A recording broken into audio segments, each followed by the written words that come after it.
هذا يعلمنا إن بدلنا قبل الحكومة أو تلقيه مسؤوليات عريس كودن أنا نقول عيسى عدين بان رواينا تستأصلنا كصوص عض سوماليا ويكد وانتهي وحي قف يلا وقف يصدق قف حكومي كران مانت لكن كو كسب بحاء إلا علميين أما كعلم بديهين كو كينيا أما جرمال كما فرنسيس كسب بحاء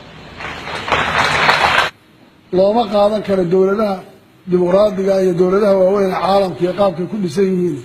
لول وضا بوغا أو وضا عالم أو وضا دنقانيا لقوا ما معمول كرايا وحنا نعرف شيء ثمتان كاي وهذه كلها ليلة يا ولي إن أنا موقن شقة طبقة ويقدر عند عيسى إن هذا قبشان إن هذا قبستين هجان كدلكين waxa ama wax la isku raaci karo ama lagu hagaajin karo ama wax lagu socodsiin karo waa dastuurka oo la ilaaliyo dhowristiisa iyo dhameystirkiisa wali waxaad u dhaqmaysaan inaad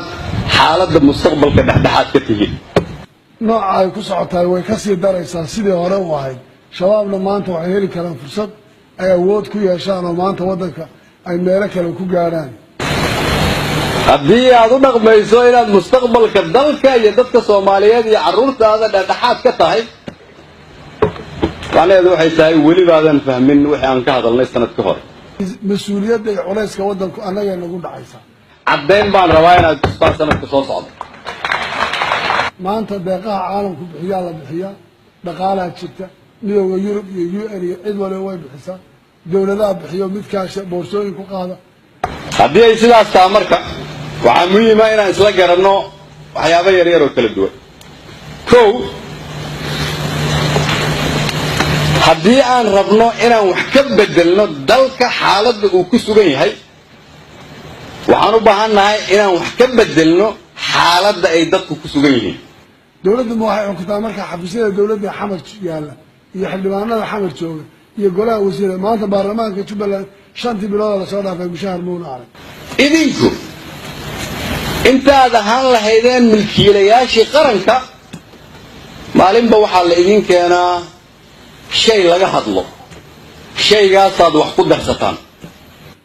waayo marka cidda laga qaadaya waayo cidda wax la weydiinaya waayo dawladnimada cidda lagu matalaya waayo dawladnimadu waxay tahay waxaanaad soo bandhigteen inaad ka dhabaysaan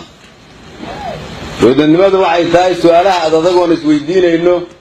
inaad ka jawaabtaan dawladdan iyo mujtamaca wada nacamlaha xagee laga helaya ma gacan ku samaysba haddii la yidhaahdo mujtamaca waxaan ka helaynaa waxaan soo samaysanaynaa dad sacbiyo oo yidhahdaa nebigi idinkoo la fadhiyaanayn ark sax maaha meeshani kuma jiro nalooma sheego go-aanka ummadda Soomaaliyeed aan u gaarayna annagaa go-aansana go-aankaan ummadda Soomaaliyeed u gaarayna kuwa isteediyada jooga iyagu ma ajnabi ma jarmalba xagee ka yimaadeen dawladda Soomaaliyeed ee dadka mas'uulka ka ama ku jiraan miya mise haddii xaafi iyo cabdiweli gaas iyo waari iyo ay mas'uul ka yihiin waa dad kale in cidda milkiilayaasha dalka ka ah codkooda taladooda ay noqoto mid lagu khasban yahay in la dhageysto haddaan hadallada qaarkood si kurayla oo idhaa laga raalli ahaado